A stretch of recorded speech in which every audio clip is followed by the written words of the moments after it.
नमस्कार सभी धर्मी लोगों का आपके अपने चैनल पर एक बार फिर स्वागत है। आज भी हम पवित्र रामायण के बालकांड पर चल रहे हैं।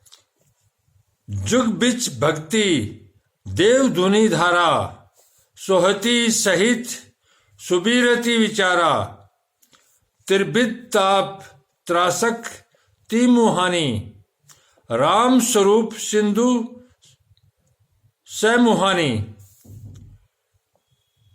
तीन ताप के बारे में बताया गया है पवित्र बाइबल में भी, पवित्र कुरान में भी।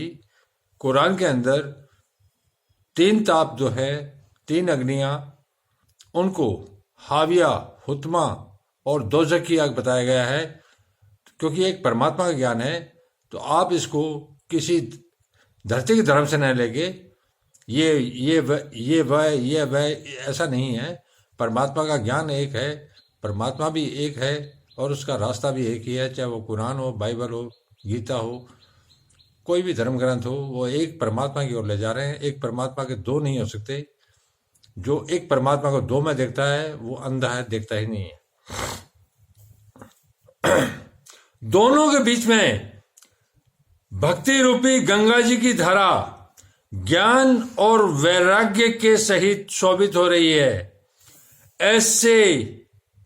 ऐसी तीनों तापों को डराने वाले, तीनों तापों को, तीनों अग्नियों को, हुतमा, हाविया, दोजक तापों को डराने वाली यह तिमुहानी नदी, अर्थात इन तीनों तापों को खत्म करने वाली ये तिमुहानी अर्थात तीन सिरों वाली नदी है।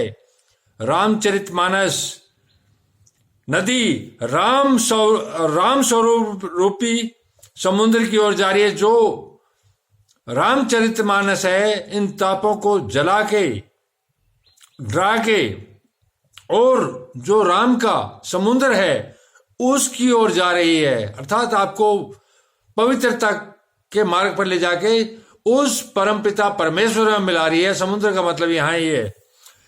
इस कीर्ति रूपी सरयू का मूल मानस श्री रामचरित है और यह राम भक्ति रूपी गंगा जी में मिली है। इसलिए यह सुनने वाले सज्जनों के मन को पवित्र कर देगी। अर्थात इसको जो सुनेगा उन लोगों के मन भी पवित्र हो जाएंगे।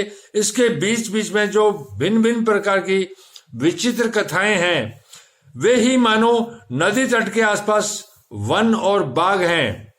श्री पार्वती जी और श्री शिव जी के विवाह के बराती इस नदी में बहुत प्रकार के असंख्य जलचर जीव हैं। श्री रघुनाथ जी के जन्म की आनंद बधाइयां आई। इस नदी के भंवर और तरंगों की मनोहरता है। अर्थात ये रामचरितमानस जो है एक पवित्र ज्ञान की धारा है, गंगा की तरह पवित्र नदी है। इसमें जो आ जाएगा वो पवित्र होके पवित्र मार्ग से पवित्र परमात्मा के अथाह समुद्र में जा मिलेगा।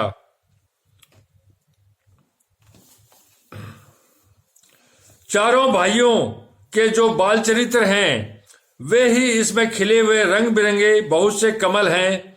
महाराज श्री दशरथ जी तथा उनकी रानियों और कुटुंबियों के सत्कर्म अर्थात उनके पुण्य ही भ्रमर और जल पक्षी हैं।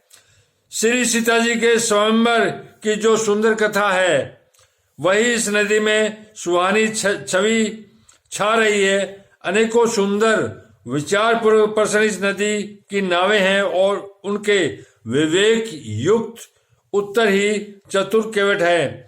इस कथा को सुनकर पीछे जो आपस में चर्चा होती है वही इस नदी के सारे चलने वाले यात्रियों का समाज शोभा पा रहा है। परशुराम जी का क्रोध इस नदी की भयानक धारा है और श्री रामचंद्र जी के श्रेष्ठ वचन सुंदर बंधे हुए घाट की तरह हैं। भाइयों से ही श्री रामचंद्र जी के विवाह का उत्साह इस कथा नदी की कल्याणकारिणी बाढ़ है जो सभी को सुख देने वाली है। इसके कहने सुनने में जो हर्षित और पुलकित होते हैं वे ही पुण्यात्मा पुरुष हैं जो प्रसन्न मन से इस नदी में नहाते हैं, जो प्रसन्न मन से इस रामचरितमानस नाम की नदी में नहाते हैं। श्री रामचंद्र जी के राज तिलक के लिए जो मंगल साज सजाया गया, वही मानो पर्व के समय इस नदी पर यात्रियों के समूह इकट्ठे हुए कैकेयी की कुबुद्धि अर्थात गंदी नीयत ही इस नदी में काई की तरह है, जो नदी के पानी को खराब करती है, जिसके फलस्वरूप बड़ी भारी विपत्ति आ पड़ी।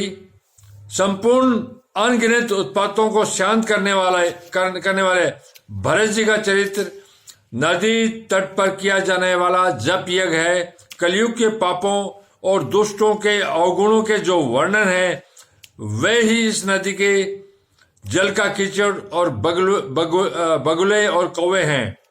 यह कीर्ति रूपिणी नदी 6 ऋतुओं में सुंदर है। सभी समय यह परम सुहानी और अत्यंत पवित्र है। इसमें शिव पार्वती का विवाह जो है वो हेमंत ऋतु है। श्री रामचंद्र जी का जन्म उत्सव सुखदायी शिशिर ऋतु है।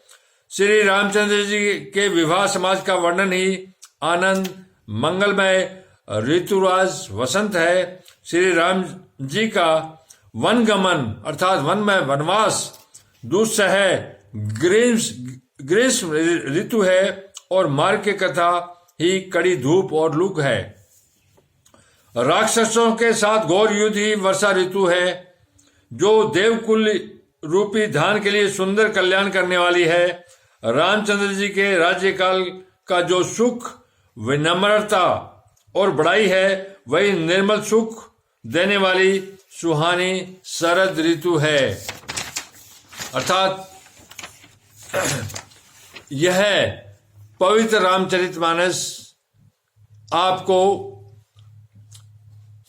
पवित्र जल में पवित्र करके पवित्र परमात्मा के अथाह समुद्र में मिला देने के लिए सक्षम है। सती शिरोमणि श्री सीता जी के गुणों की जो कथा है, वही इस जल का निर्मल और अनुपम गुण है। श्री भरत जी का स्वभाव इस नदी की सुंदर शीतलता है, जो सदा एक सी रहती है और जिसका वर्णन नहीं किया जा सकता। धन्यवाद। आप इसी प्रकार अपने इस चैनल पर बने रहिए। मैं आपको एक परमात्मा जो एक ही है और उसके ज्ञान भी एक ही है, मैं उसी पे लेके चल रहा हूं। हम पवित्र रामचरितमानस के बालकांड पर चल रहे हैं। जब तक सातों संपूर्ण रामचरितमानस संपूर्ण नहीं हो जाएगी, जब तक हम इसी पे चलते रहेंगे। धन्यवाद। कल फिर मिलेंगे।